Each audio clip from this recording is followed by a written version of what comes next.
Aujourd'hui, nous faisons des crevettes frites. Je connais pas le nom exact, mais ça sonne bien. En anglais, ils appellent ça des Firecrackers Shrimp. C'est hyper facile, juste ça demande un peu de temps de décortiquer et nettoyer les crevettes, mais sinon c'est super facile. Voici une technique pour facilement retirer le boyau. Insérez un cure-dent dans le dos de la crevette, juste au-dessus de la queue. L'idée est de passer en dessous du boyau pour faire levier, puis tirer doucement vers l'extérieur pour extraire le boyau. Faut bien évidemment avoir retiré la tête avant. J'utilise des feuilles de blé de la marque Spring Home. Ne faites pas comme moi, pensez à les décongeler avant, ce sera beaucoup plus facile. Coupez dans la diagonale, puis retirez les feuilles une à une. Prenez seulement le nombre de feuilles dont vous avez besoin. S'il vous en reste trop à la fin, vous pouvez soit faire des nems avec, soit faire des samoussas. Je vous mets ici deux vidéos que j'ai faites, une pour les samoussas et une pour les nems. Déposez les feuilles de blé dans un torchon, puis recouvrir. Cela évitera qu'elles ne sèchent. Entaillez les crevettes afin qu'elles aient une forme droite.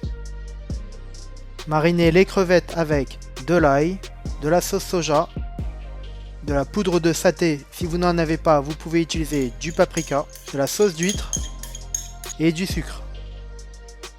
On mélange et on laisse mariner 30 minutes si on a le temps, mais si on n'a pas le temps, ce n'est pas grave, on peut directement commencer le pliage.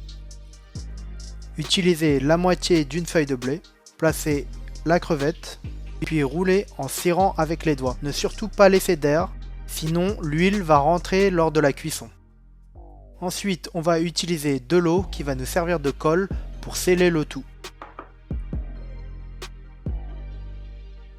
Cuisson dans l'huile à 170 degrés pendant 6 à 7 minutes ou jusqu'à ce que cela soit bien doré.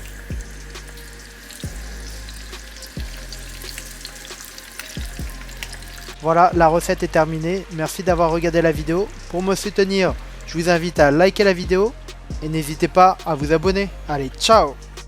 Trop la dalle.